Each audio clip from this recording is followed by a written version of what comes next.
Okay, now to a scam alert. Cryptocurrency has become all the rage, especially with America's younger investors. But a new study shows that this digital dough comes with a lot of risk. The Better Business Bureau found cryptocurrency jumping from seventh to second place in its recent Scam Tracker Risk Report. And joining us live to break down the new cryptocurrency scams is Logan Hickel with the Better Business Bureau. Good morning.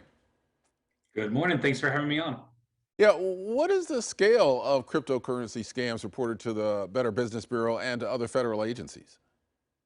Yeah, so like you said, we saw on our Scam Tracker Risk Report a couple weeks ago that it jumped from seventh place up to second this year.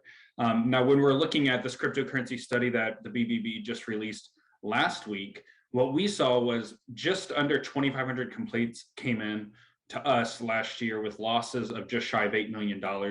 When we're looking at Scam Tracker reports themselves, we saw just over 1,200 with losses, again, just under $8 million.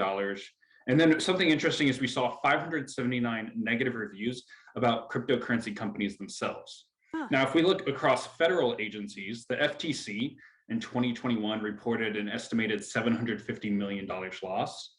And then the FBI's Internet Crime Complaint Center, or most people know it as IC3, in 2020, they reported $246 million loss. So you see a big jump from $246 million in 2020 to $750 million in 2021.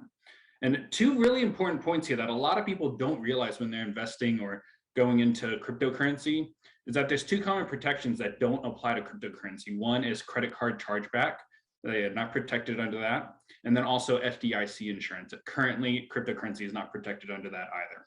So how do scammers actually use cryptocurrency? I mean, we talk about scammers a lot of times wanting payment in the form of a gift card or cash or some kind of, check, things that are easier to just take and run. How do scammers use crypto?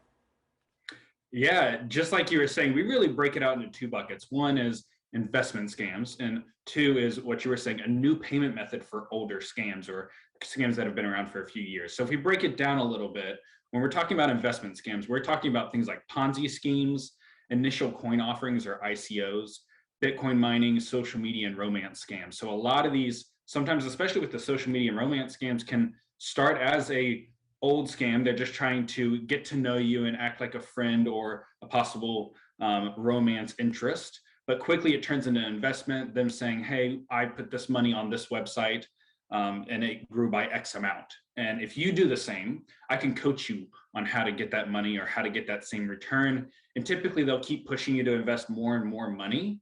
And they'll show you how your money is growing. But then when you want to take your money out, they put a lot of hurdles in your way, or they just stop responding. But most times they just put those hurdles in the way. They say you need to pay taxes or fees. And most times you don't get your money out. But like you were saying, what we're seeing a lot is new payment method and old scams. So we're talking about fraudulent sales of goods online. Pet scams is very high on the list when it comes to cryptocurrency payments, advanced fee loans, and employment scams. So a lot of these, they're running that old scam, but instead of paying with gift cards or cash or wire transfer, they want that cryptocurrency because they know that once you send that cryptocurrency, you cannot get it back. Yeah, there are so many cryptocurrencies out there too, and I'm not sure if people really understand what they're getting into. What are some of the things that people should keep in mind to protect themselves and their money? Yeah, that's really important. What you just said there was people aren't realizing what they're getting into. They don't understand the full market or the full scope of what cryptocurrency is. So a few important points here. If you are investing in cryptocurrency and purchasing some cryptocurrency, you're going to have what's called a crypto wallet or just a wallet. And you want to, it's very, very, very important that you keep that very safe. That's like keeping your house keys safe. That's like keeping your car safe, your physical wallet. That is going to be the key to all your funds. So if you lose that, or if somebody gets access to that key, that string of digits and numbers, then they are going to have access to those funds and they're probably going to disappear pretty quickly. So keep a hold of that.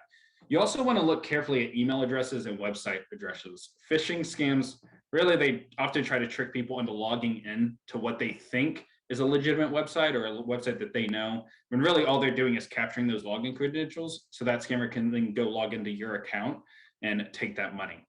You also don't want to pay for products with cryptocurrency. We see this all the time, like we said, new payment method with an old scam. Just be very careful. Yes, maybe down the road it's going to be more legitimate, but it is still in its infancy stages of paying for products with cryptocurrency. So if someone is asking for that, you need to take a step back, reevaluate who you're speaking with and what you're purchasing. And then also, what we're seeing a lot crop up a lot is celebrity endorsements and friends from social media. Hmm. Just be wary of celebrity endorsements and these friends from social media, even if it's a friend from back in the day, back in high school, whatever it may be. Those accounts can easily be compromised. So you need to pick up the phone and actually call that person and say, hey, is that actually you talking to me? Because one, if it's not, you don't want to engage in that conversation. But two, they also need to know so they can adjust their account, change the password, and let people know that their account has been hacked. Yeah, lots of things to keep an eye on. It is still kind of the Wild West here with crypto. So better safe than sorry. Logan Hickel with the Better Business Bureau, thanks so much for joining us. All good info. Not a problem. Thanks so much for your time. Have a good weekend. And of course, if you want to check out their full cryptocurrency scam study, just go to bbb.org.